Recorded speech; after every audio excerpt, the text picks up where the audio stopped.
الرحمن علم القرآن خلق الإنسان علمه البيان صدق الله العظيم رب اشرح لي صدري ويسر لي أمري واحلل عقدة من لساني يفقهوا قولي اللهم ربنا ألهمنا رشدنا وأعذنا من شرور أنفسنا آمین یا رب العالمین۔ رمضان المبارک کی 25ویں رات ہے، تیسری تاقرات، اور آج ہم پہلے سیشن کا آغاز کرنے جا رہے ہیں سورۃ الرحمن سے۔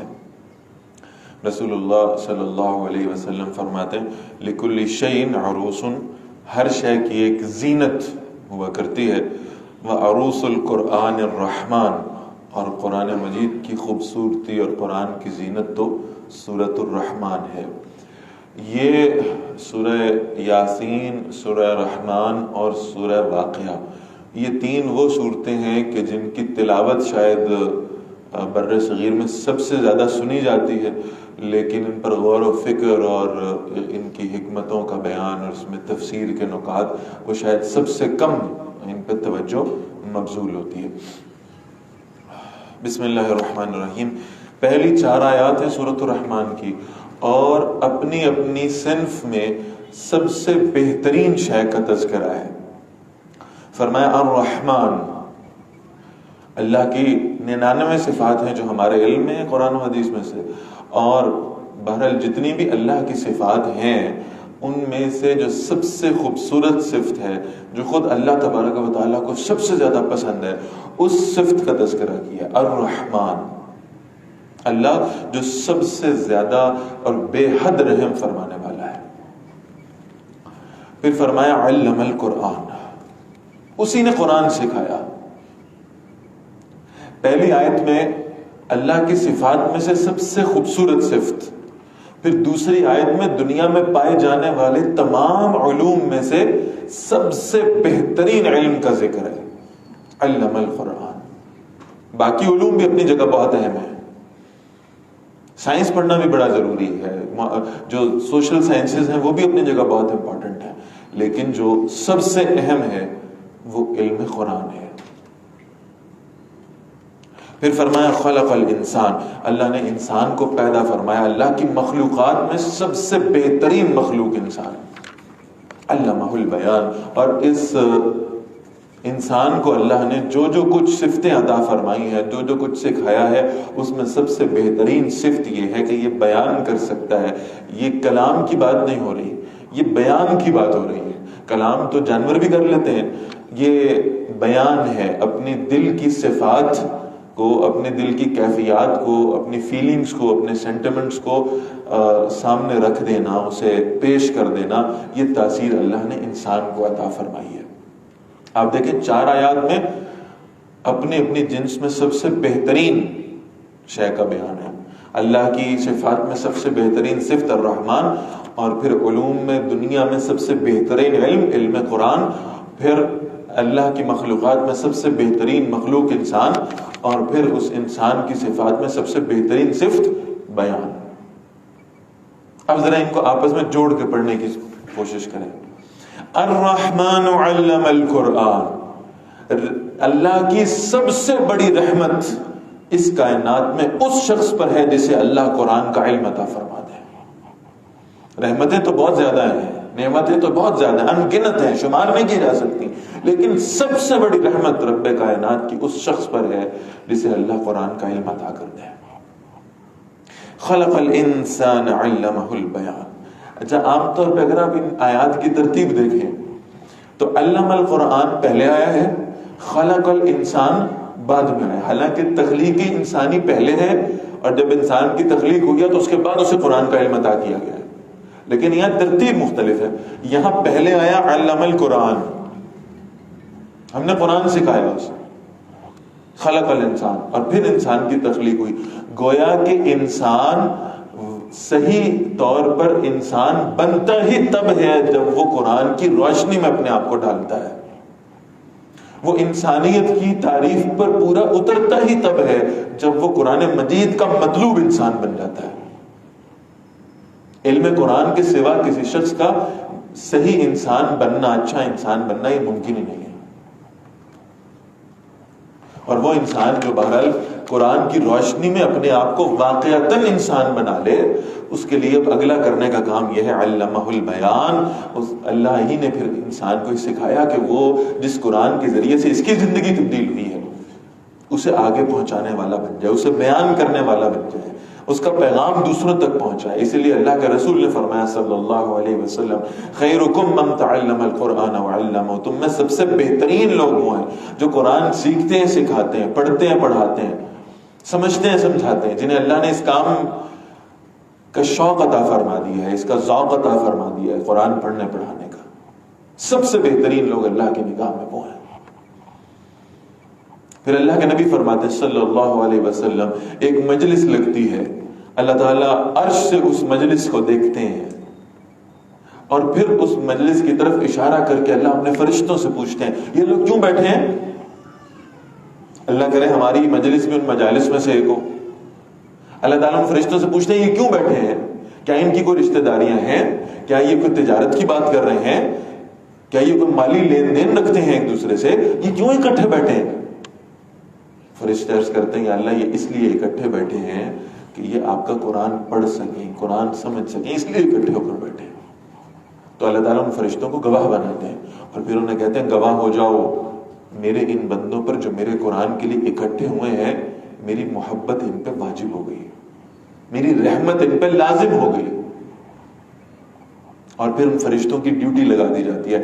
جب تک وہ لوگ قرآن کی مجالس میں شرکت کرتے رہتے ہیں تب تک اللہ کے فرشتے ان لوگوں کے لیے اللہ سے استغفار کرتے ہیں. اللہ ہماری مجلس کو بھی ان مجالس میں شامل فرمائے اور اللہ ہمیں یہ ذوق و شوق عطا فرمائے کہ ہم قرآن مجید کو سیکھنے سکھانے کے لیے، سمجھنے سمجھانے کے لیے اپنی زندگیوں کا کچھ نہ کچھ حصہ کم از کم وقف کریں. الشمس والقمر بحسبان، سورج اور چاند ایک حساب سے چل رہے ہیں. والنجم والشجر یسجدان، اور ستارے اور درخت بھی سجدہ کر رہے ہیں. والسماء رفعها، اور آسمان جسے اللہ نے بلند فرمایا ہے. ووضع الميزان، اور اس میں ترازو رکھ دیا ہے. الا تطغوا في الميزان، تم بھی اس ترازو میں زیادتی نہ کیا کرو. اللہ نے اس کائنات کا جو نظام بنایا ہے وہ عدل و قسط کا نظام ہے.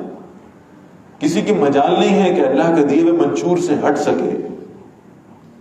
نہ سورج اپنی جگہ سے ہل سکتا ہے اللہ کے حکم کے بغیر، نہ چاند ستارے اپنے مدار سے باہر نکل سکتے ہیں، نہ سیارے اس گردش کو چھوڑ سکتے ہیں. فرمایا کہ یہ ایک مثال ہے کہ اللہ ایسا نظام چاہتا ہے کائنات میں. لہٰذا وہ لوگ جن کو اللہ تعالیٰ کہیں نہ کہیں اپنے پیراڈائم میں کوئی اتھارٹی عطا فرما دے، ان کو چاہیے کہ وہ اس حد سے باہر نہ نکلا کریں بلکہ وہ بھی عدل و قسط کے مطابق اپنی زندگی گزاریں. واقیم الوزن بالقسط، اور تول کو قائم کرو عدل کے ساتھ. ولا تخسر المیزان، اور ترازو میں کمی نہ کیا کرو. والارض وضعها للانام، اور زمین کے اللہ نے اسے مخلوق کے لیے بچھا دیا ہے. فیہا فاکہۃ، اس میں میوے ہیں. والنخل ذات الاکمام، اور غلافوں والی کھجوریں بھی ہیں. والحب ذو العصف والریحان، اور بھوسے والا اناج ہے اور خوشبو والے پھول بھی ہیں. فبأي آلاء ربكما تكذبان، تو اے جن و انس تم اپنے رب کی کن کن نعمتوں کو جھٹلاؤ گے. یہاں جو تثنیہ کا صیغہ استعمال ہوا ہے یہ انسانوں اور جنوں سے خطاب ہے، اور یہ آیت مبارکہ بار بار سورہ رحمان میں ریپیٹ ہوگی. فَبِأَيِّ آلَاءِ رَبِّكُمَا تُكَذِّبَانِ. اللہ کے رسول صلی اللہ علیہ وسلم نے اس سورہ کے نزول کے بعد صحابہ کے سامنے اس سورہ کو تلاوت کیا، اور پھر جب انہوں نے خاموشی سے سن لیا تو آپ صلی اللہ علیہ وسلم نے فرمایا کہ تم تو خاموشی سے سنتے رہے ہو، لیکن جب یہی صورت میں نے جنات کے سامنے پیش کی تھی، میں جب آیت پڑھتا تھا اے انسانوں اور جنوں تم اللہ کی کس کس نعمت کو جھٹلاؤ گے، تو مجھے جواباً عرض کرتے تھے اے ہمارے رب، ہم تیری کسی نعمت کو جھٹلانے کا حوصلہ نہیں رکھتے، ہم کیسے انکار کر سکتے ہیں، ہماری کیا مجال کہ ہم اللہ کی کسی نعمت کا انکار کر سکیں. خلق الانسان من صلصال کالفخار، اللہ نے انسان کو اس بجنے والی مٹی سے پیدا کیا جو ٹھیکری کی طرح تھی. وخلق الجان من مارج من نار، اور اس نے جنات کو آگ کے شعلے سے پیدا کیا. فبأي آلاء ربكما تكذبان، تو اے جن و انس تم دونوں اپنے رب کی کن کن قدرتوں کو جھٹلاؤ گے. اب بہرحال دل تو یہ کرتا ہے کہ ہر ایک آیت کے حصے کے ساتھ جہاں پر یہ الفاظ آئے ہیں تو اس حکمت کو بیان کیا جائے کہ اللہ نے اپنی کس نعمت کا ذکر کیا. اب آپ غور فرمائیں, اللہ فرما رہے ہیں ہم نے انسان کو اس مٹی سے پیدا کیا, بجنے والی مٹی سے جو ٹھیکری کی طرح تھی, اور ہم نے جنات کو آگ کے شعلے سے پیدا کیا. آگ کتنی بھی تیز کیوں نہ ہو جائے, کتنی شدید کیوں نہ ہو جائے, مٹی پر اثر نہیں کرتی, بلکہ آگ اگر مٹی کو چھو لے تو اس مٹی کو مزید پختہ کر دیتی ہے. جو کچی مٹی ہے نا اس کو مزید پختہ کر دیا کرتی ہے. اللہ نے انسان کو اس فطرت پہ پیدا کیا ہے. شیطان کے حملوں سے یہ اس کے نرغے میں آنے کی بجائے مزید پختہ ہو جایا کرتا ہے. رب المشرقین و رب المغربین, وہ دونوں مشرقوں کا رب ہے, وہ دونوں مغربوں کا رب ہے. فبأي آلاء ربكما تكذبان, اے جنو انس تم اپنے رب کی کس کس نعمت کو جھٹلاؤ گے. وہ جو ساری کائنات کا رب ہے وہ تم پر رحم کرنے کو تیار ہے, وہ تمہاری مغفرت کے بہانے تلاش کرتا ہے. تم دونوں اپنے رب کی کن کن نعمتوں کو جھٹلاؤ گے. مرج البحرین یلتقیان, اس نے دو سمندر ملا دیے جو آپس میں ملتے ہیں. بینہما برزخ لا یبغیان, ان دونوں کے درمیان میں ایک آڑ ہے, وہ اپنی حدوں سے تجاوز نہیں کر سکتے. اسی نظام پر اس نے کائنات کو بنایا. اس کائنات میں نیک بھی ہیں اور بد بھی ہیں, اس میں ایمان والے بھی ہیں اور کفر کرنے والے بھی ہیں. اللہ نے دونوں میں آڑ بنا دی ہے, اللہ نے دونوں کو الگ الگ کر کے دکھا دیا ہے. ایمان والے اب کفر والوں کے ساتھ نہیں مل سکتے اور اہل کفر ایمان والوں کا لبادہ نہیں اٹھ سکتے. فبأي آلاء ربكما تكذبان, تو اے جنو انس تم اپنے رب کی کن کن نعمتوں کو جھٹلاؤ گے. یخرج منہما اللؤلؤ والمرجان, ان دونوں میں سے, ان سمندروں میں سے نکلتے ہیں موتی بھی اور مونگے بھی, جن سے تم اپنے زیور بناتے ہو, جن سے تم زینت اختیار کرتے ہو. فبأي آلاء ربكما تكذبان, تو اے جنو انس تم دونوں اپنے رب کی کن کن نعمتوں کو جھٹلاؤ گے. وله الجوار المنشآت في البحر كالأعلام, اسی کے وہ اونچے کھڑے جہاز ہیں سمندر میں جیسے پہاڑ ہوں. ایک سوئی جتنی ہلکی شے تم پانی کے اوپر رکھتے ہو تو ڈوب جاتی ہے, اور یہ وہ رب ہے جو اتنے بڑے سمندروں کو, جو ہزاروں ٹن کا وزن اٹھائے ہوئے ہیں, اللہ انہیں سمندروں کی سطح پہ رکھتا ہے اور چلاتا رہتا ہے. فبأي آلاء ربكما تكذبان, تو تم دونوں اپنے رب کی کن کن نعمتوں کو جھٹلاؤ گے. كل من علیہا فان, ہر ایک جو اس زمین پر ہے فنا ہو جانے والا ہے, ختم ہو جانے والا ہے, موت آنے والی ہے اسے. ويبقى وجه ربك ذو الجلال والإکرام, اور تمہارے رب کی وہ ذات باقی رہنے والی ہے جو بڑی عظمت والی ہے, بڑی عزت والی ہے, اور اس ذات کے ساتھ جو ہمیشہ رہنے والی ہے اس نے تمہیں اپنے ساتھ نسبت عطا فرمائی, اس نے تمہیں اپنا عبد بنایا, اس نے تمہیں اپنی غلامی کی سعادت دی ہے. فبأي آلاء ربكما تكذبان, تم اے جن و انس تم اپنے رب کی کن کن نعمتوں کو جھٹلاؤ گے. يسأله من في السماوات والارض, جو کچھ آسمانوں میں ہے اور جو کچھ زمین میں ہے وہ اسی سے سوال کرتا ہے, وہ اسی کے در کا محتاج ہے, وہ اسی کا فقیر ہے. كل يوم هو في شان, ہر دن وہ ایک نئی شان میں ہے. وہ جو کائنات کی ہر شے کو سب کچھ عطا کرنے والا ہے, اور تم پر اس نے کس قدر نعمتیں نازل فرمائی ہیں.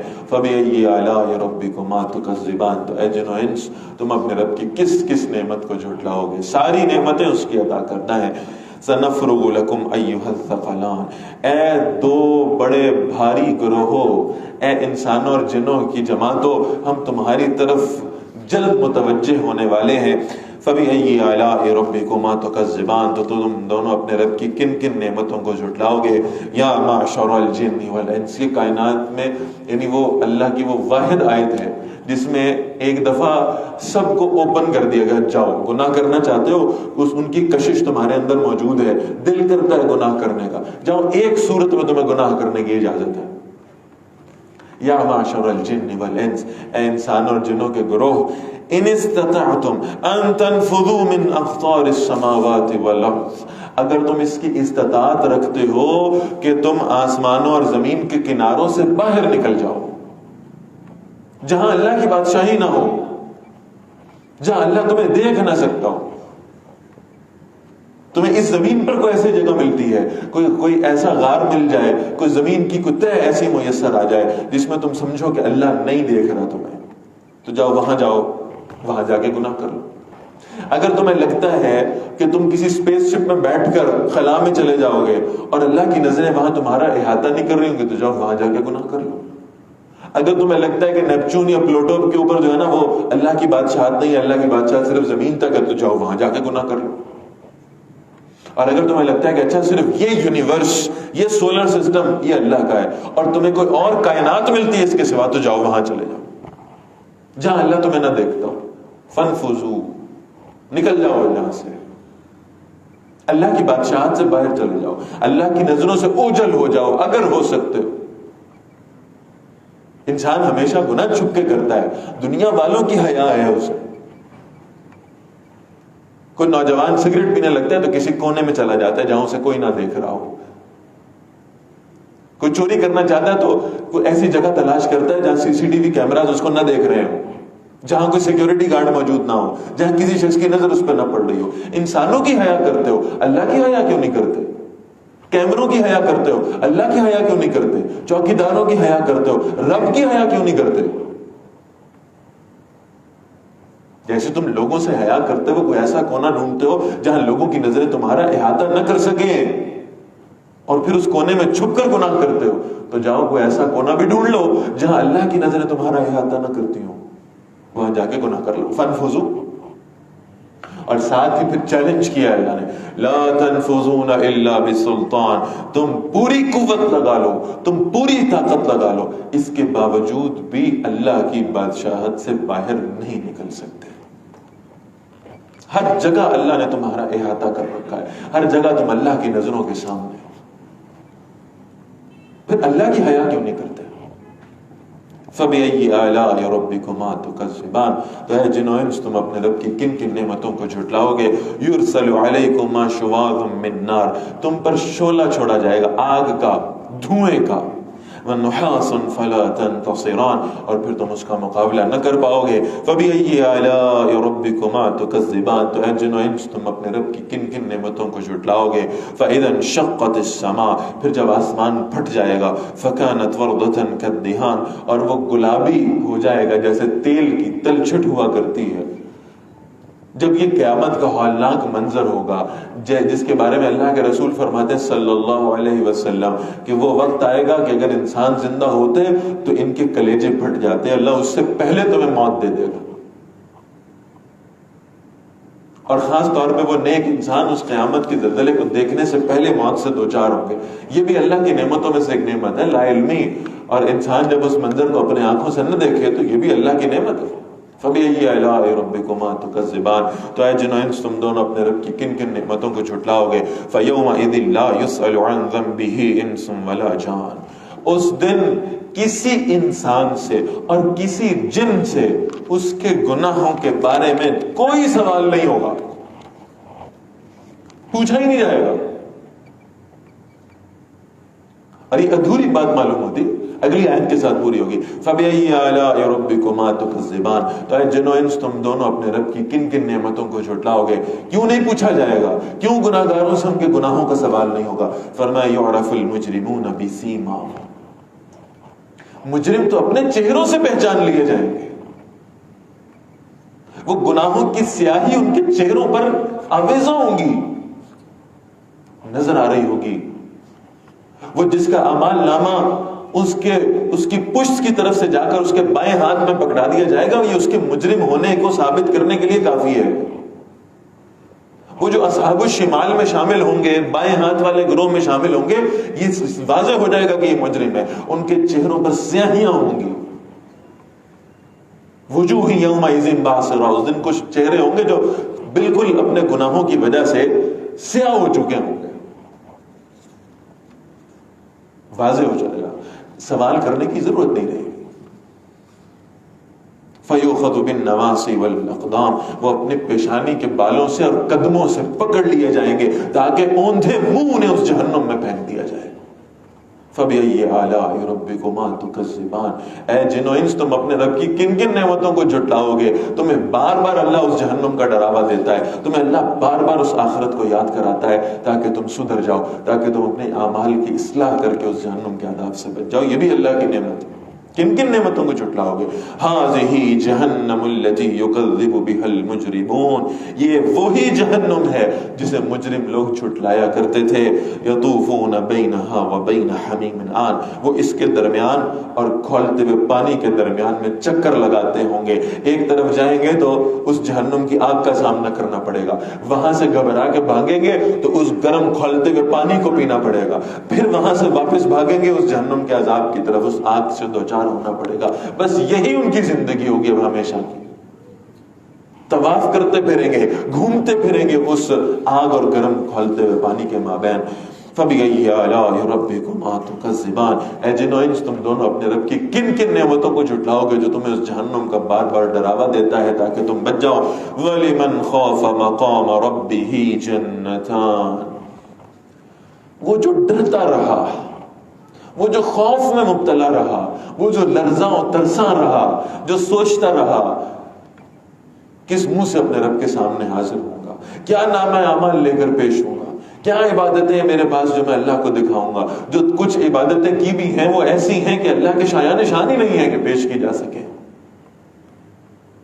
جو اس خوف میں مبتلا رہا، اپنے رب کے سامنے کھڑا ہونے سے ڈرتا رہا، اعمال بھی کیے ہوں گے اس نے، نماز روزہ بھی ہوگا، حج زکوٰۃ بھی ہوگا، جہاد قتال بھی ہوگا، زکوٰۃ صدقہ بھی ہوگا، لیکن اس کے باوجود خوف میں مبتلا ہوگا۔ میں اللہ کے سامنے کیسے پیش ہوں گا، میں اللہ کو کیا منہ دکھاؤں گا۔ وَلِمَنْ خَافَ مَقَامَ رَبِّهِ جَنَّتَانِ، اس ڈرنے والے شخص کے لیے دو جنتیں ہیں۔ ایک جنت اس کے اعمال کی بنیاد پر، اور دوسری جنت اس لیے کہ اللہ کو اس کا یہ خوف کھانا، یہ شرمندگی، یہ جو عرق انفعال کے قطرے ہیں نا، یہ اللہ کو بہت پسند ہے۔ یہ آنکھوں سے بہنے والے آنسو یہ اللہ کو بہت پسند ہے۔ موتی سمجھ کے شان کریمی نے چن لیے قطرے جو تھے میرے عرق انفعال کے، یہ اللہ کو بہت محبوب ہے۔ لہٰذا اللہ اس کے اعمال کی بنیاد پر ایک جنت اسے عطا فرمائے گا، اور ایک جنت اس خوف کی وجہ سے، اس ڈر کی وجہ سے جو وہ اللہ کے سامنے کھڑا ہونے سے تھر تھر کانپتا رہا۔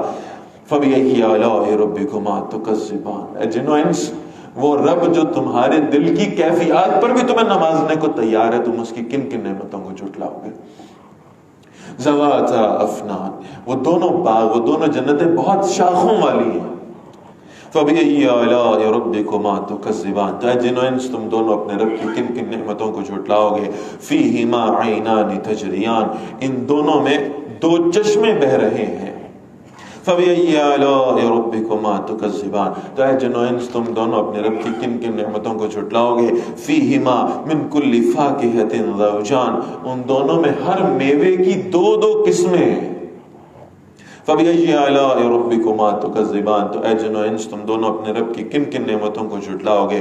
مُتَّكِئِينَ عَلَى فُرُشٍ بَطَائِنُهَا مِنْ اِسْتَبْرَقٍ، وہ ٹیک لگا کر بیٹھے ہوں گے ایسے بچھونوں پر جن کے استر موٹے ریشم کے، بڑے شاندار تخت ہوں گے، اور ان تختوں پر یہ جنتی جلوہ افروز ہوں گے۔ وَجَنَ الْجَنَّتَيْنِ دَانٍ، اور دونوں باغوں کا پھل بڑا قریب جھکا ہوا ہوگا ان کے لیے ہر وقت موجود ہوگا۔ اللہ کے رسول فرماتے ہیں صلی اللہ علیہ وسلم، جنت میں تمہیں کسی شے کے لیے محنت کی ضرورت نہیں پڑے گی۔ یہاں پھل کھانا چاہتے ہو تو کوئی پیسے دے کر پھل خریدنا پڑے گا ریڈی سے، کسی درخت پر چڑھنا پڑے گا اور مشقت کر کے وہاں سے پھل اتارنا پڑے گا۔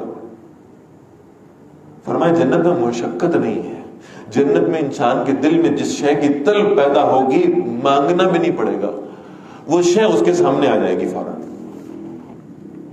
اللہ کے رسول فرماتے ہیں صلی اللہ علیہ وسلم، ایک جنتی ہوگا، اس کے ہاتھ میں کھجور ہوگی اور وہ آدھی کھجور کھا چکا ہوگا، اور اس کے دل میں خیال آئے گا کہ میں انگور کھاؤں، طلب پیدا ہوگی، تو اس سے پہلے کہ وہ زبان سے اس طلب کو ظاہر کرے، اس کے ہاتھ میں پکڑی ہوئی جو کھجور ہے نا وہ انگور میں تبدیل ہو جائے گی۔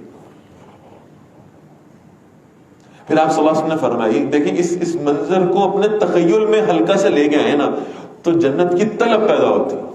وَفِي ذَلِكَ فَلْيَتَنَافَسِ الْمُتَنَافِسُونَ، میرا رب کہتے ہیں کہ سوچنے والوں کو، خواہش کرنے والوں کو، محبت کرنے والوں کو، محنت کرنے والوں کو چاہیے اس جنت کے لیے محنت کیا کریں۔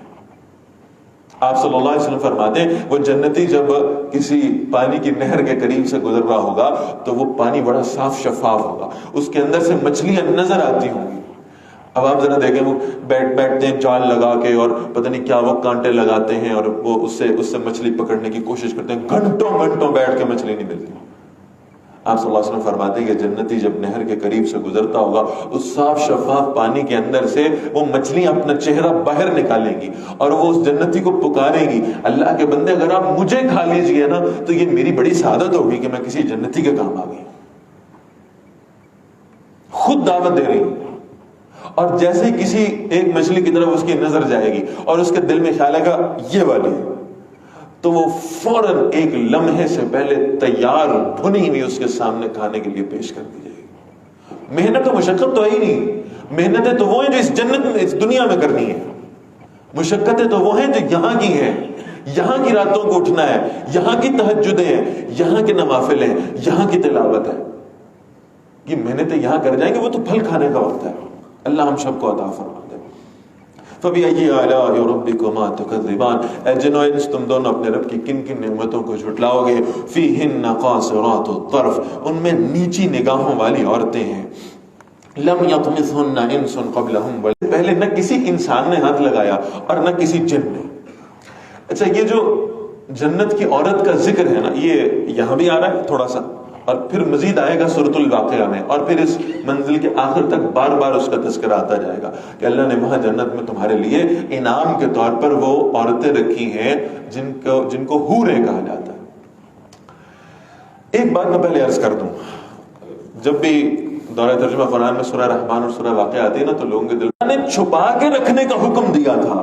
ان لبرلز نے اس عورت کو کمرشل کے طور پہ استعمال کیا، کبھی اپنے ڈراموں میں، کبھی اپنی فلموں میں، کبھی اپنے اشتہارات میں، کبھی اپنے بل بورڈز پر اس عورت کو اوپن کر کے لگا دیا۔ تمہیں شرم نہیں آتی؟ جس اللہ نے عورت کو چھپایا تم اس کو باہر لا کر کھڑا کرتے ہو۔ تو جس عورت، جس حور کے بارے میں اللہ نے خود واضح کیا قرآن میں بھی اور نبی علیہ السلام نے حدیث میں، ہم اس کو بیان کرتے ہوئے شرمندہ کیوں ہو؟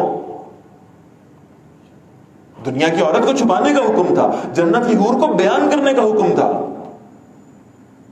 تم دنیا کی عورت کو لا کر جو ہے وہ اشتہاروں کی زینت بنا دیتے ہو اور تنقید کرتے ہو اہل دین کے اوپر کہ وہ جنت کی حور کا ذکر کیوں کرتے ہیں؟ وہ ذکر ہم نے اپنے پاس سے تو نہیں کیا، وہ ذکر تو اللہ نے فرمایا اپنے قرآن میں، وہ ذکر تو رسول اللہ نے فرمایا صلی اللہ علیہ وسلم اپنی حدیث میں۔ ہم تو نقل کرنے والے ہیں، ہم اپنے پاس سے باتیں بیان کرنے والے نہیں ہیں۔ دنیا کی عورت کو اللہ نے چھپانے کا حکم دیا تھا، جنت کی عورت کو اللہ نے بیان کرنے کا حکم دیا، خود بھی بیان کیا، اس کو اپنے نبی کی زبان مبارک سے بھی اس کی تفصیلات بتائی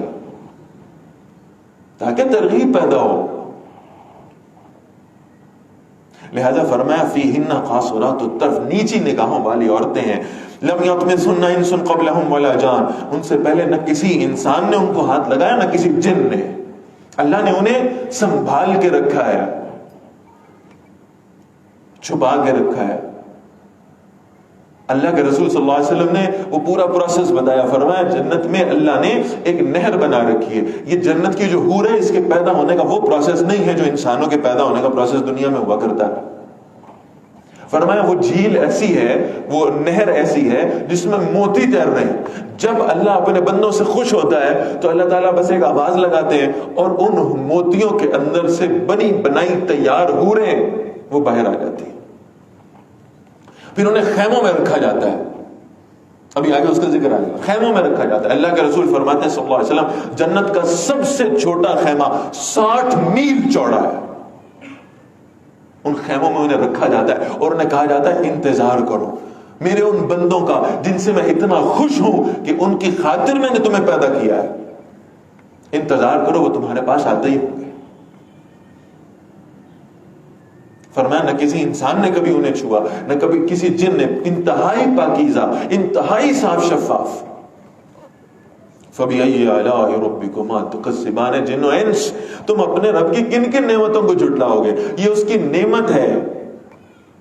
آقا اپنے غلام کو کچھ بھی نہ دے، آقا اپنے غلام کے لیے کسی نعمت کا اعلان نہ کرے تو بھی غلام کے پاس یہ چوائس نہیں ہے کہ وہ اپنے آقا کو چھوڑ کے چلا جائے، وہ اپنے آقا کی بندگی سے انکار کر دے۔ یہ تو اللہ کی نعمت ہے، یہ تو تمہارا فرض تھا تم اللہ کی بندگی کرتے، یہ تو اللہ کا حق تھا کہ تم اس کی بندگی کرتے، لیکن اس نے تمہارے لیے انعام و اکرام کا ذکر فرمایا ہے، اس جنت کا، اس جنت کے میووں کا، اس جنت کی آسائشوں کا ذکر فرمایا.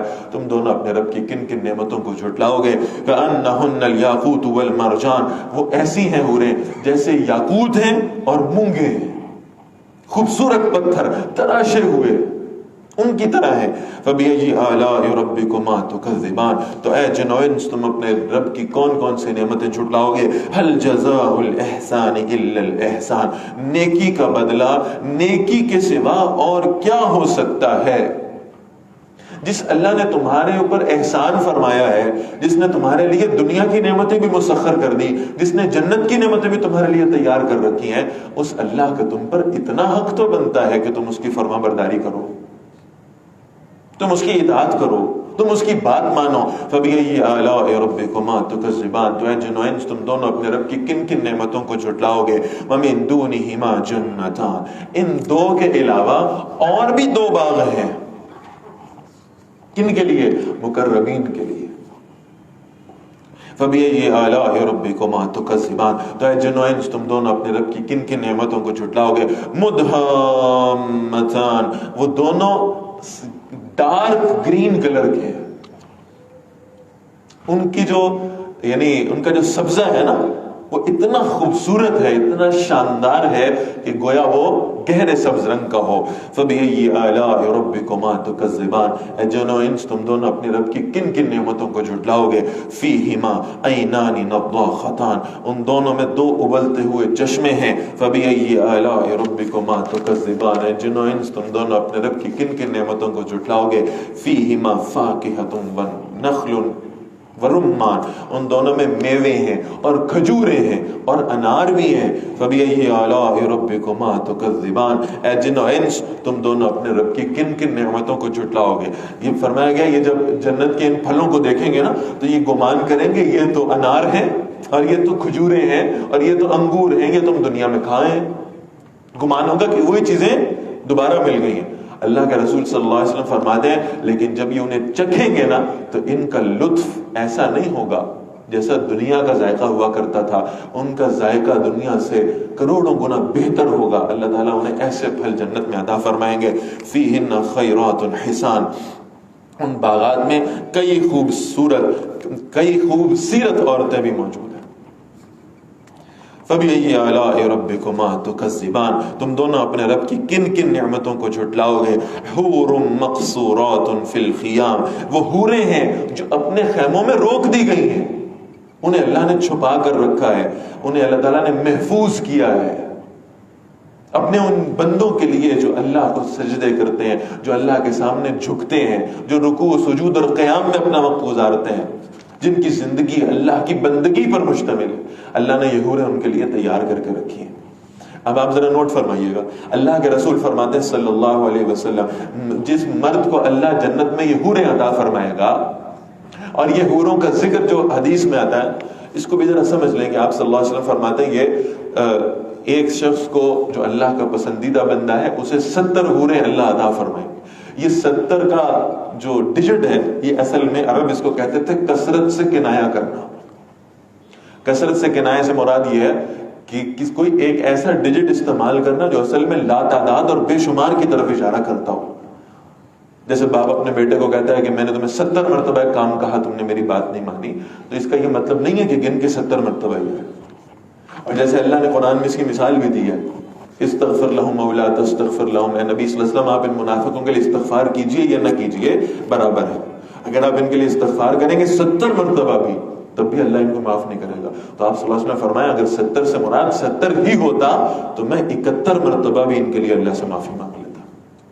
اس کا مطلب ہے بے شمار دفعہ. تو یہ کوئی کاؤنٹنگ نہیں ہے حوروں کی، یہ اللہ اپنے مقرب بندوں کو جتنی چاہے گا عطا فرمائے گا. پھر آپ صلی اللہ علیہ وسلم فرماتے ہیں بہت اہم بات کہ یہ حوریں جو جنت میں دی جائیں گی، ان حوروں کی جو سردار ہوگی وہ دنیا کی عورت ہوگی. اگر حوروں کی کوالٹی یہ بتائی گئی ہے حور مقصورات فی الخیام، یہ وہ ہیں جو اپنے خیموں میں روک دی گئی ہیں، جنہیں چھپایا گیا ہے، جنہیں پاکیزہ رکھا گیا ہے. تو ان کی سردار کے بارے میں اللہ کیا ایکسپیکٹ کرتے ہوں گے؟ وہ بھی اپنے گھروں میں رہنے والی ہوگی، وہ بھی پاکیزہ رہنے والی ہوگی، وہ بھی کردار کی حفاظت کرنے والی ہوگی، عزت و ناموس کو بچانے والی ہوگی. فَبِأَيِّ آلَاءِ رَبِّكُمَا تُكَذِّبَانِ، تو اے جن و انس تم اپنے رب کی کن کن نعمتوں کو جھٹلاؤ گے. لَمْ يَطْمِثْهُنَّ إِنسٌ قَبْلَهُمْ وَلَا جَانٌ، ان سے پہلے کسی انسان نے یا کسی جن نے ان کو ہاتھ بھی نہیں لگایا. فَبِأَيِّ آلَاءِ رَبِّكُمَا تُكَذِّبَانِ، تو اے جن و انس تم دونوں اپنے رب کی کن کن نعمتوں کو جھٹلاؤ گے. مُتَّكِئِينَ عَلَىٰ رَفْرَفٍ خُضْرٍ، یہ ٹیک لگا کر بیٹھنے والے ہیں ان سبز قالینوں پر. وَعَبْقَرِيٍّ حِسَانٍ، اور ان نادر و نافیس بچھونوں پر. فَبِأَيِّ آلَاءِ رَبِّكُمَا تُكَذِّبَانِ، تو اے جن و انس تم اپنے رب کی کن کن نعمتوں کو جھٹلاؤ گے. اللہ یہ جنت ہمیں بھی عطا فرما دے، اپنے فضل و کرم سے ہمیں اللہ اہل جنت میں شمار فرما لیں. تبارک اسم ربک ذی الجلال والاکرام، بہت برکت والا ہے تمہارے اس رب کا نام جو بڑی عظمت والا اور بڑی عزت والا ہے. سورۃ الواقعہ، بسم اللہ الرحمن الرحیم. بالکل آغاز اس سورہ مبارکہ کا ہو رہا ہے، اور یہ جو واقعہ کا لفظ ہے نا، یہ اللہ نے استعمال فرمایا ہے قیامت کے دن کے لیے، اس لیے کہ اس دن کے واقع ہو جانے میں، وقوع پذیر ہو جانے میں کوئی شک ہی نہیں ہے. یہ لازماً واقع ہونے والا ہے. بسم اللہ الرحمن الرحیم. اذا وقعت الواقعہ، جب وہ واقع ہو جانے والی واقع ہو جائے گی. وہ قیامت جس کا آنا اٹل حقیقت ہے، وہ آ جائے گی. لیس لوقعتها کاذبہ، اس کے واقع ہونے میں کوئی جھوٹ نہیں ہے. خافضۃ الرافعہ، وہ پست کرنے والی ہوگی، وہ بلند کرنے والی ہوگی. اصل فیصلہ تو اس روز ہونا ہے، کامیاب کون ہوا اور ناکام کون ہوا، کون ہے جو بلندی پر جائے گا، کون ہے جو پستی کی دلدل میں دھنس جائے گا، کون ہے جو پاتال میں جانے والا ہے، کس کا درجہ اونچا ہونے والا ہے. یہ دنیا کے درجے فیصلہ نہیں کریں گے. ہو سکتا ہے دنیا میں کوئی شخص بہت کامیاب تصور ہوتا ہو، آخرت میں ناکام ٹھہرایا جائے، اور ہو سکتا ہے کہ آخرت میں دنیا میں کسی شخص کو ناکام سمجھا جاتا ہو، اللہ اس سے اتنا خوش ہو کہ آخرت میں اسے سب سے اونچے درجے کی جنت عطا فرما دے. یہ فیصلہ تو اصل میں قیامت میں ہوگا. وہ آخرت کا دن کچھ کو بلند کر دے گا، کچھ کو پست کر دے گا. اذا رجت الارض رجا، جب زمین بڑے زور سے ہلائی جائے گی. وبست الجبال بسا، اور جب پہاڑ توڑ پھوڑ کے ریزہ ریزہ کر دیے جائیں گے. فکانت حباء منبثا، تو وہ اڑتے ہوئے غبار کی طرح ہو جائیں گے. وکنتم ازواجا ثلاثا، پھر تم 3 گروہ ہو جاؤ گے. یہ ہے قیامت کے دن کا اصل منظر جس کی ڈیٹیل اللہ نے الیبوریٹ کی ہے. تم 3 گروہوں میں تقسیم ہو جاؤ. فرمایا اصحاب المیمنہ، پھر وہ دائیں ہاتھ والے.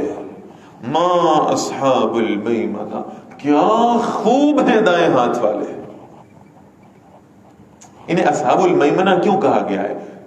ایک بات تو ہمیں حدیث سے یہ ملتی ہے کہ یہ اللہ کے دربار میں جب حاضر ہوں گے، محشر کے میدان میں حاضر ہوں گے، تو ان کی سمت اللہ کے دائیں جانب ہوگی، یہ وہاں کھڑے کیے جائیں گے.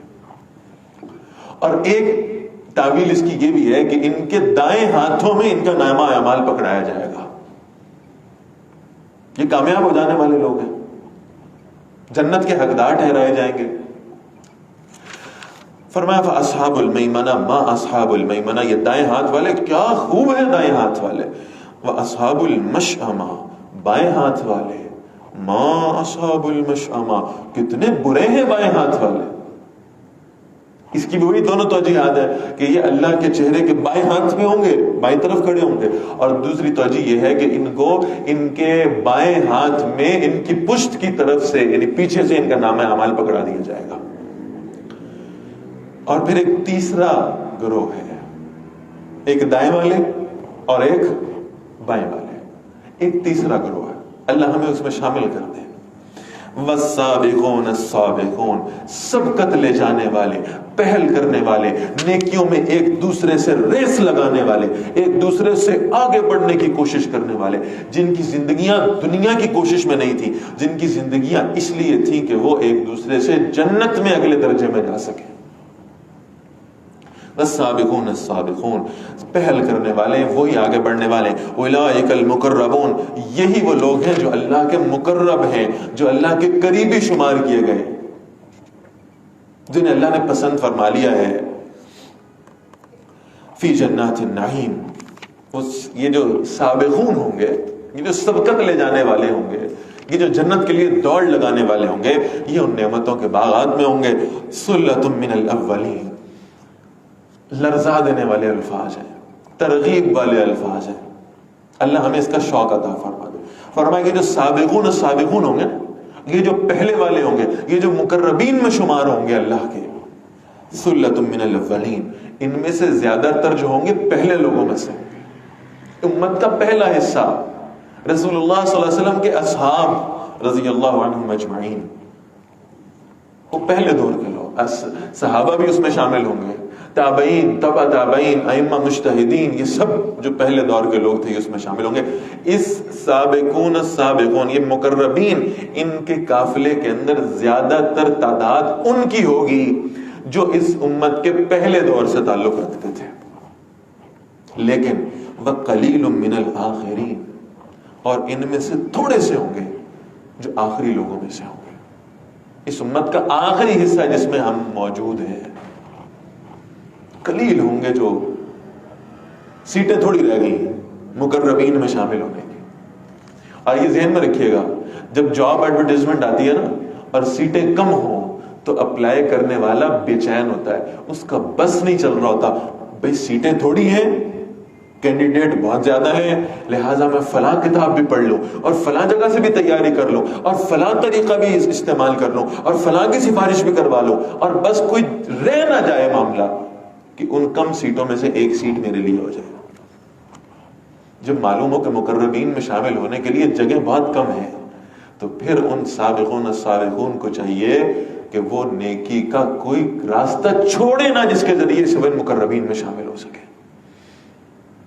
ان کے دن رات کی فکر یہ ہونی چاہیے کہ کسی طرح میں نیکیوں میں دوسروں سے آگے نکل جاؤں، میری نمازیں باقیوں کی نمازوں سے بہتر ہو جائیں، میری حاضری کی کیفیت باقیوں کی حاضری سے بہتر ہو جائے، مجھے میری عبادات میں وہ احسان کی کیفیت ملنے لگے کہ عبادات ایسی بن جائیں گویا میں اللہ کو دیکھ رہا ہوں، یا کم از کم ایسی ہو جائے کہ اللہ مجھے دیکھ رہا ہے.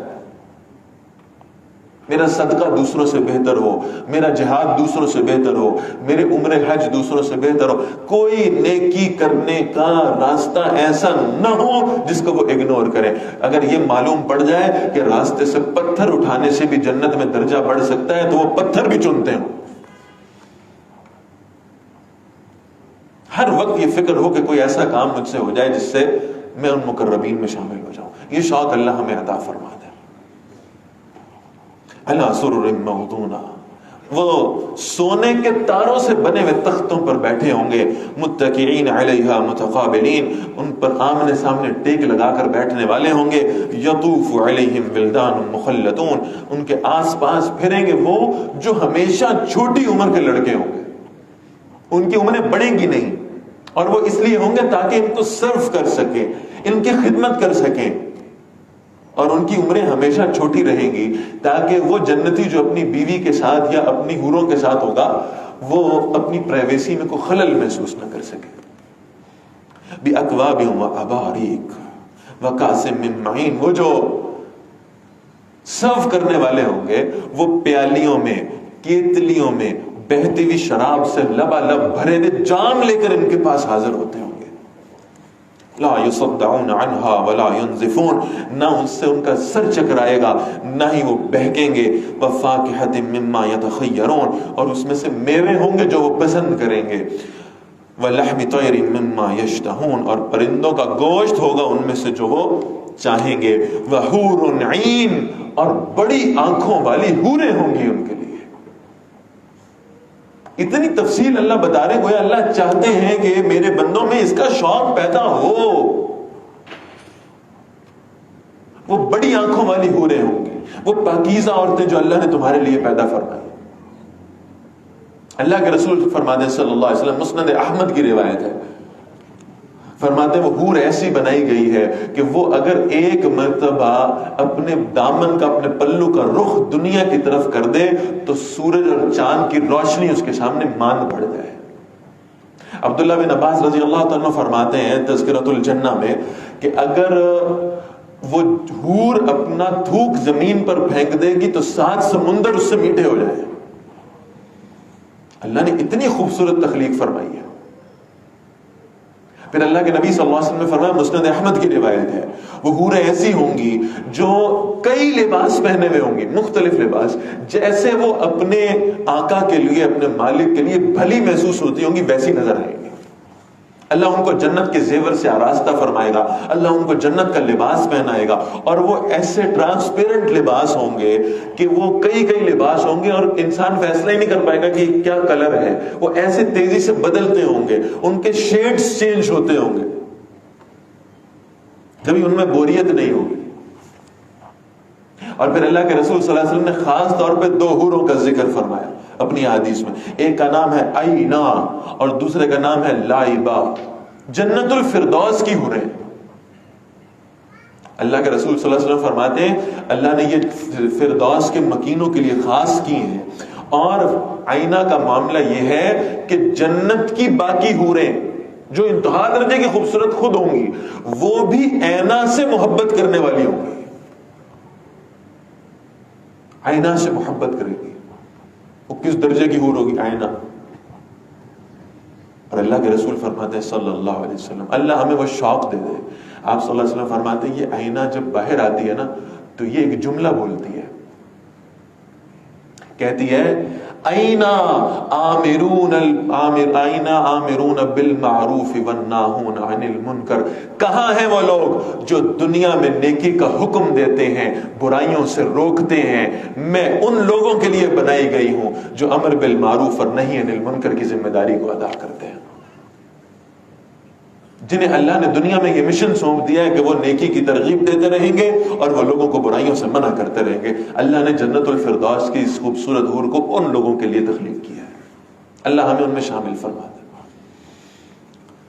بحورنین، بڑی آنکھوں والی حوریں ہوں گی، کامثال اللؤلؤ المکنون، موتیوں کی طرح چھپا کر رکھی گئی ہیں. جزاء بما كانوا يعملون، یہ بدلہ ہے اس کا جو وہ کیا کرتے تھے. لا يسمعون فيها لغوا ولا تاثیما، ان باغات میں نہ وہ کوئی بے مقصد بات سنیں گے اور نہ ہی کوئی گناہ میں ڈالنے والی شے ہوگی.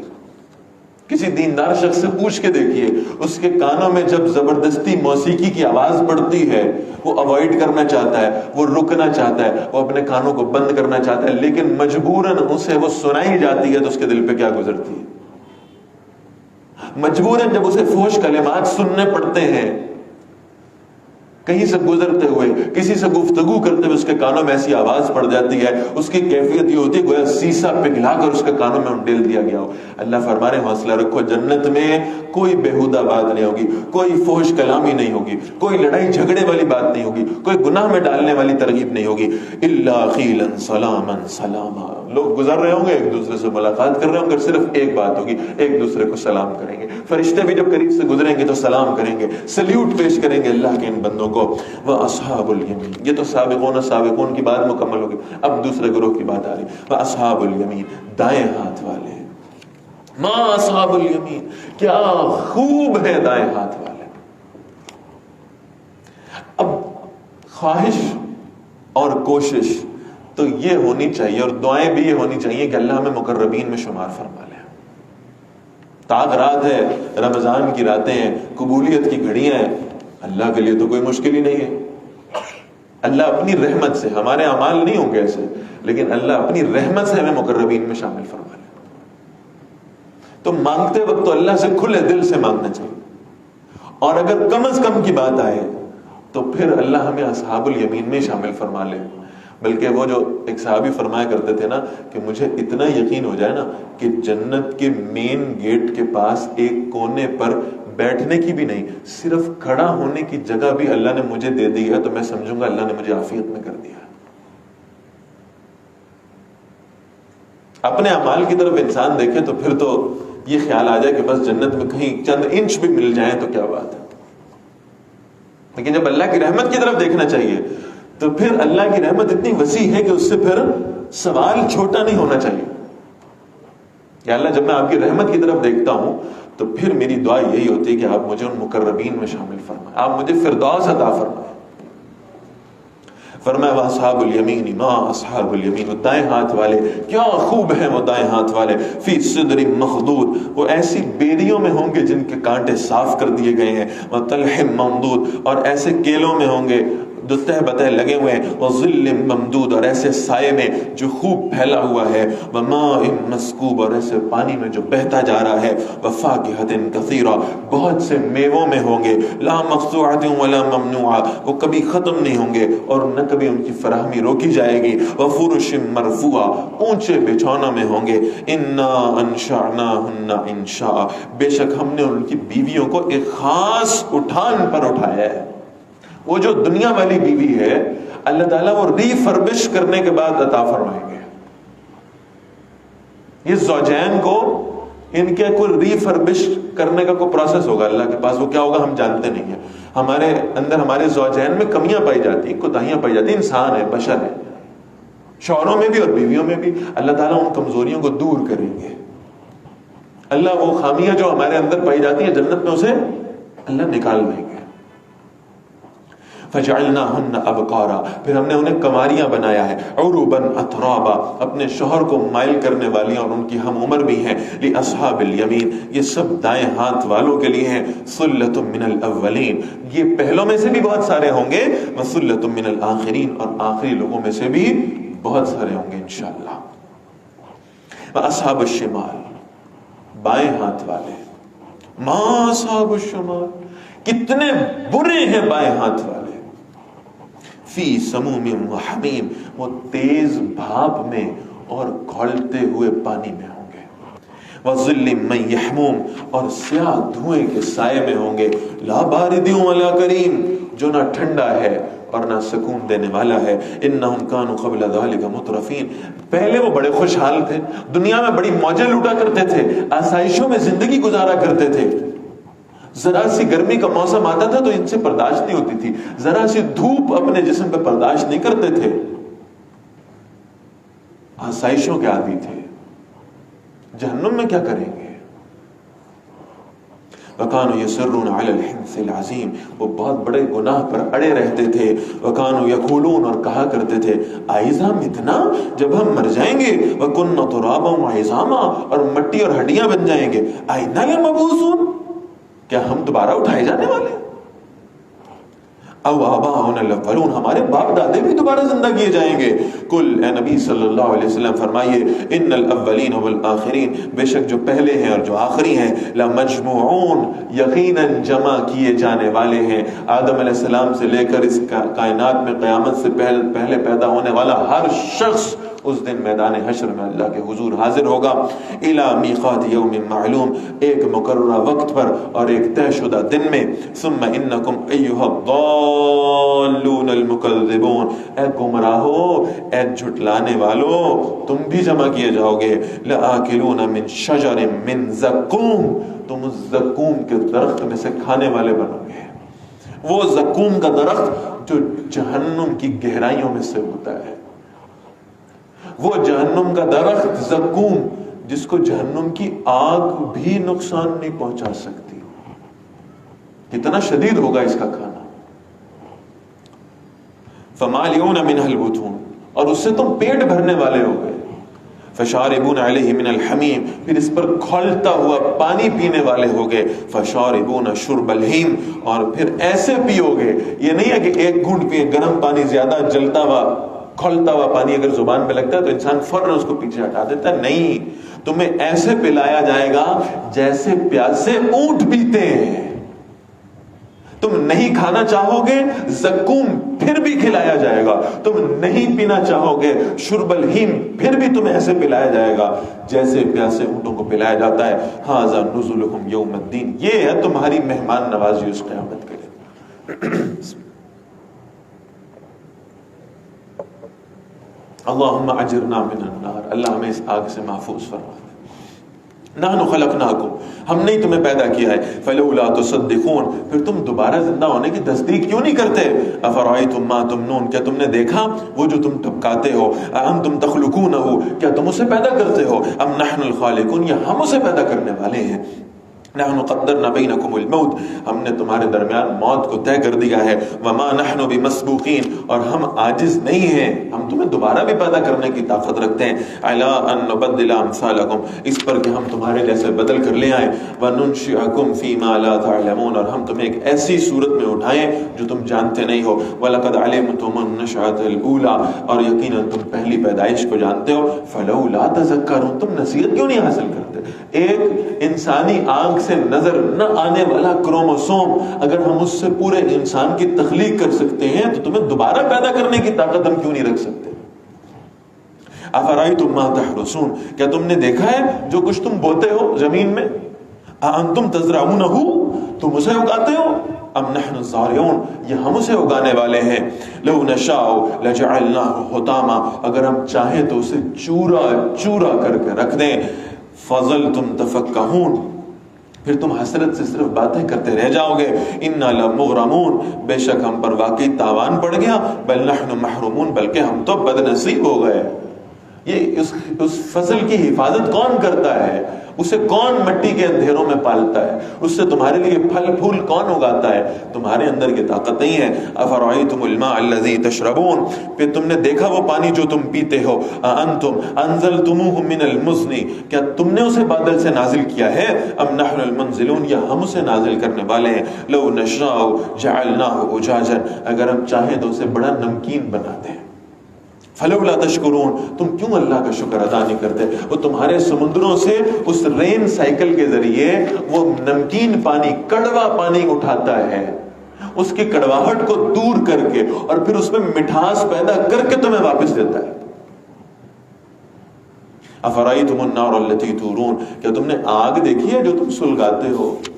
انتم انشأتم شجرتها، کیا تم نے اسے اس کے درخت سے پیدا کیا ہے؟ ام نحن المنشئون، یہ ہم پیدا کرنے والے ہیں، نحن جعلناها تذکرۃ، ہم نے اسے نصیحت بنا دیا ہے، ومتاعا للمقوین، اور ہم نے مسافروں کے لیے اسے فائدے کی چیز بنا دیا، فسبح بسم ربک العظیم، تو تسبیح کرو اپنے اس رب کے نام کی جو بڑی عظمت والا ہے، فلا اقسم بمواقع النجوم، بس نہیں انا للہ و انا الیہ راجعون۔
بسم اللہ اولہ واخرہ، فلا اقسم بمواقع النجوم، بس نہیں میں قسم کھاتا ہوں ستاروں کے ڈوبنے کی جگہوں کی، وَإِنَّهُ لَقَسَمٌ لَوْ تَعْلَمُونَ عَظِيمٌ، اور اگر تم جان لو تو یہ بہت بڑی قسم ہے جو اللہ تعالیٰ نے قسم کھا لی۔ یہ بعض حضرات کا خیال یہ کہ بلیک ہولز کی بات ہے، یہ قسم کھائی گئی ہے۔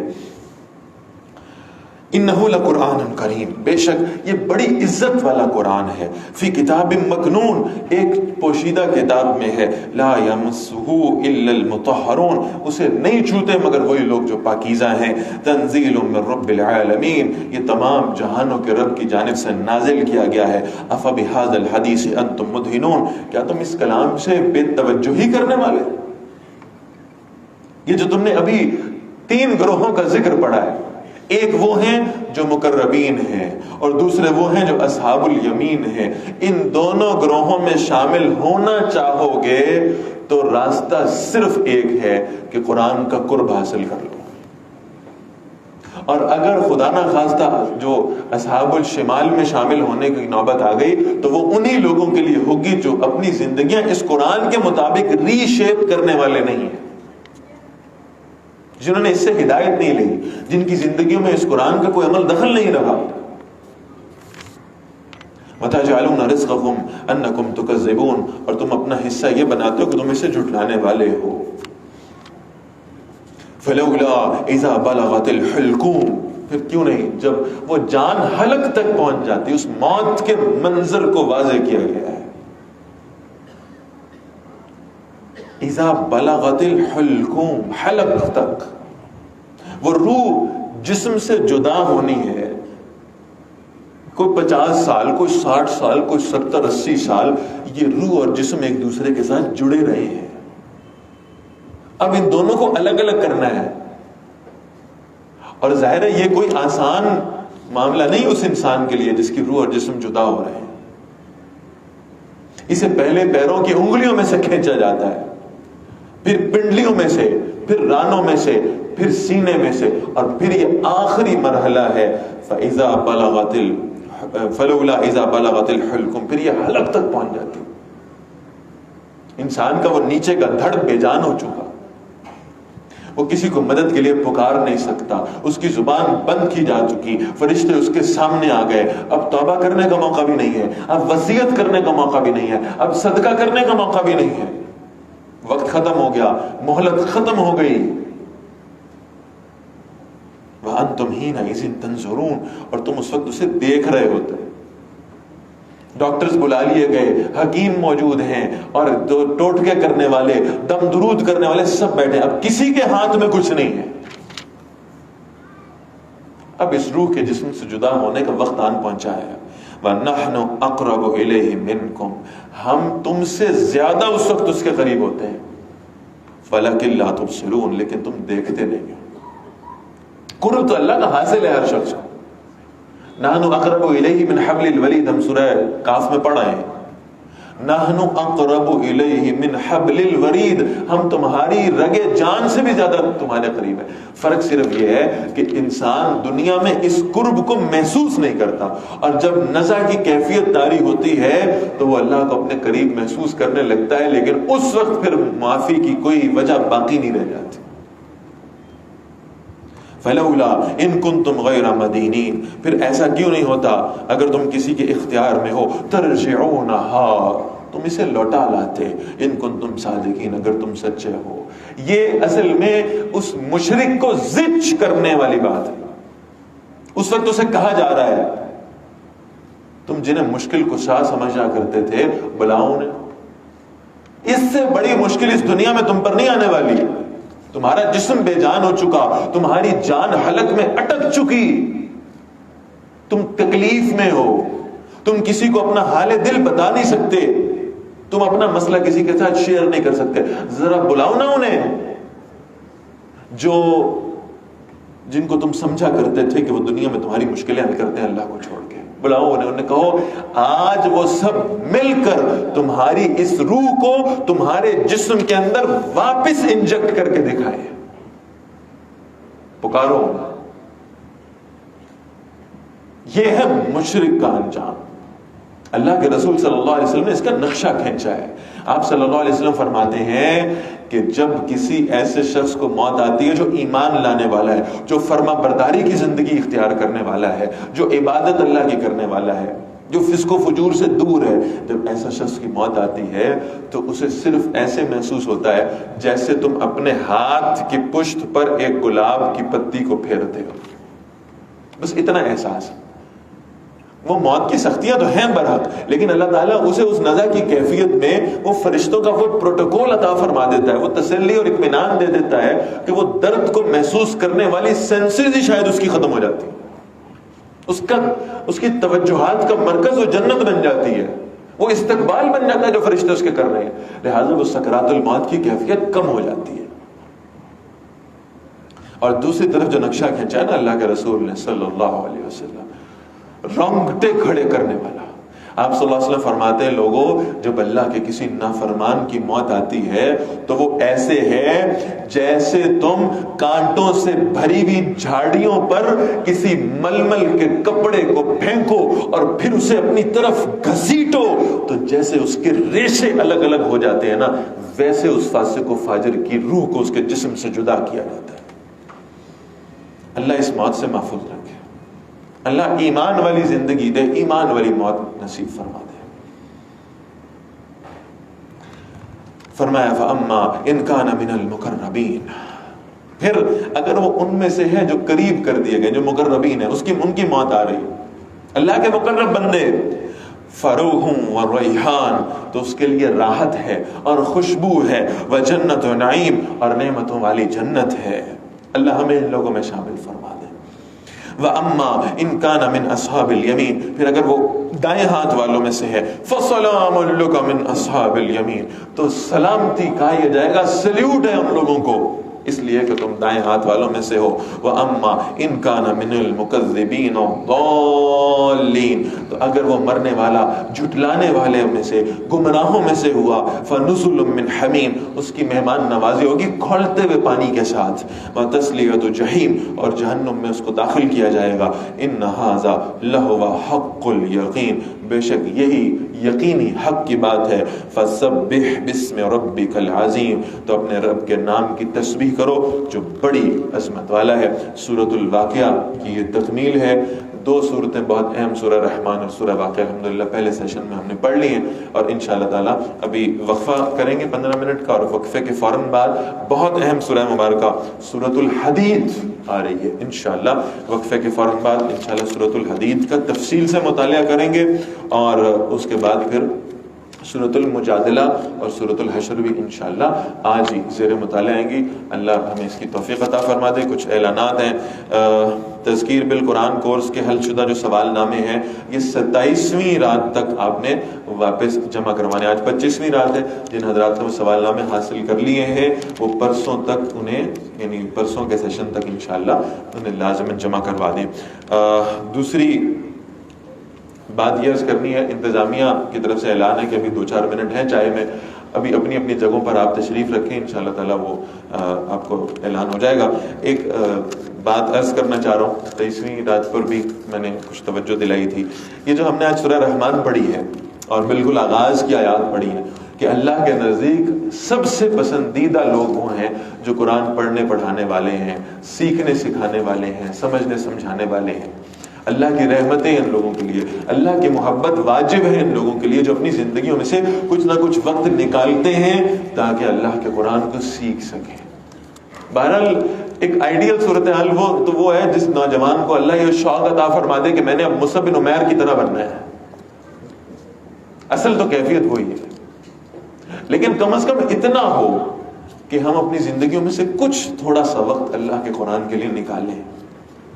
اور اس کے لیے بہرحال یعنی بہت سارے لوگ واقف بھی ہیں کہ ہر سال ہماری طرف سے اہتمام کیا جاتا ہے کہ رمضان المبارک کے فوراً بعد شوال کے مہینے میں ایک قرآن فہمی کورسز شروع ہوتے ہیں. تفصیل ان کی اس وقت آپ کے یہاں بھی فلیکس بھی لگا ہوا ہے, اور یہاں ملٹی میڈیا پہ بھی انشاءاللہ ابھی آپ کے سامنے آ جائے گی. بہت سارے لوگ سوال پوچھ رہے تھے اس کے حوالے سے, تو میں 2-3 منٹ میں صرف واضح کر دیتا ہوں, پھر انشاءاللہ وقفہ کریں گے. یہ جو قرآن فہمی کورس ہے یہ ہم نے 2 مختلف اوقات میں دیا ہے. پیر سے جمعے تک 5 دن اس کی کلاسز ہیں. قرآن اکیڈمی ہماری سید کالونی نمبر 2 میں, وہاں پر کلاسز کا اہتمام ہوتا ہے. اچھا, مارننگ بیچ الگ ہے, ایوننگ الگ ہے. ہم یہ چاہتے ہیں کہ کوئی ایسا شخص نہ ہو جو کسی بھی وجہ سے, کسی بھی دنیاوی مشکل کی وجہ سے ہی وہ اللہ کے قرآن کی تعلیم سے محروم رہ جائے. تو اس لیے ہم نے یہ کیا کہ صبح کے وقت میں بھی ہم نے کلاسز آفر کی, شام میں بھی کی. صبح 7 بجے سے 9:30 بجے تک کلاسز ہیں. جو لوگ صبح کے اوقات میں فارغ ہیں ان کے لیے بڑی آسانی ہے کہ وہ صبح میں تشریف لائیں, اور یہ 8 مضامین پر مشتمل یہ کورس اٹینڈ کر لیں. اس میں قرآن ہے، اس میں حدیث ہے، اس میں فقہ ہے، اس میں تفسیر ہے، اس میں ترجمہ ہے، اس میں تجوید ہے. یہ سارے مضامین تفصیل آپ کے سامنے. یہ مضامین وہاں ان اوقات میں پڑھائے جائیں گے. صبح کے لیے جن حضرات کے لیے آسانی وہ صبح کے اوقات میں 7 سے 9:30 بجے تشریف لائیں.